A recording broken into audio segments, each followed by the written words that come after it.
So tell me about beginnings and premortems. Right. I So- know about postmortems. but- Yeah, well, exactly. So premortems is a really interesting technique that is built on postmortems. So what we know about beginnings is that it's not a shocker.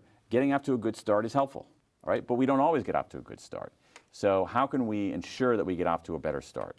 And one of the most interesting techniques out there, and it's one I use all the time, I used it in writing this book, truly. I use it in many, many realms, is what's known as a premortem. It's like a postmortem. What's a postmortem? Postmortem is the body's dead, you figure out why the guy died, right? Premortem, you do that before the body even dies. So what you do is you say, Brian, you and I are going to make a film. All right, you and I are going to make a film. It's going to take a year. We're going to make a documentary about rutabagas or something like that. All right, and what we do, and we think it's going to take about no, let's make it more serious. You and I are going to make a film about the 5 best workplaces in America. Okay, documentary. We're going to go out and find the 5 best workplaces in America and make a 45-minute film about those workplaces. Okay, so great idea. We're pumped. But before we get off and start doing that, we should do a premortem. And what a premortem is this. Let's go forward a year and say, you and I, we either didn't manage to make the movie or we made a crappy movie. What went wrong? Right. Think about what went wrong. What went wrong? We weren't organized enough in our travel. I don't know, what else could go?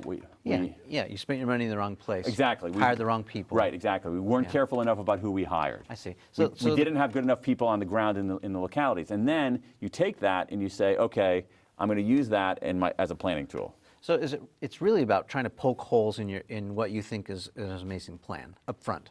That's part of it, sure. Yeah, that's part of it. But What could go wrong? It's basically doing a premortem in your head before the body dies. But is it all about what could go wrong, these possibilities, or are you actually tracking these plans that you have made and you're guesstimating what could or could not go wrong? It's both. Yeah. It's both. So what you're trying to do is it's some level it's a thought experiment. It's like time travel. We're going to travel in time mentally to this point in the future when we've totally messed up. Yeah. And ask ourselves, what did we do wrong? Yeah. So I'll give you an example. So I did a premortem for this book, right? And so before as I was starting this book, I said, let's say it's 2 years from now, and I haven't managed to finish, or the book stinks. What did I do wrong? And I knew and I had a good sense of what I would do wrong. Number one is that I didn't work on it every day.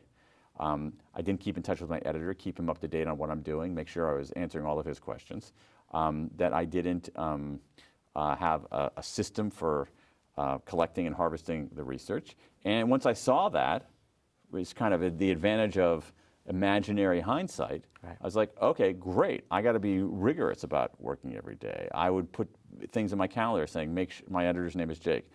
Every 2 weeks, every 3 weeks, have you reached out to Jake? Have you reached out to Jake? Have you reached out to Jake? And even things like setting up systems before I even started doing it for how I organize the research. Because in this book I had a massive amount of research, so I needed systems to keep it all organized. Yeah. And that was really, really helpful. So you make your mistakes in your head in advance rather than make them in real life. I love it.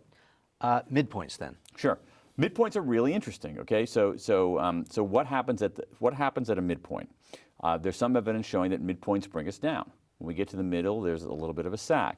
But there's other research, and this is from Connie Gersick at UCLA, showing that something else happens at midpoints, which is this. If you give a team a certain amount of time to do a project, they typically don't get started on it until a midpoint.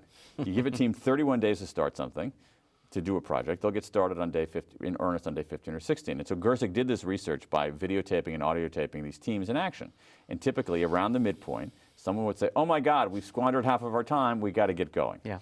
All right. That happens in building all the time with the contractor, right? Like, that's the classic example. Well, exactly. And so how can you use that? Well, one of the things we have to do is we have to make the midpoint visible.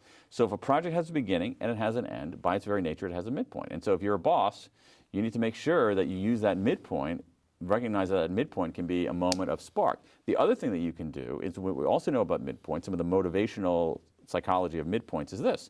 There's research from the NBA showing that teams, NBA basketball has a midpoint, an explicit midpoint. Most things don't.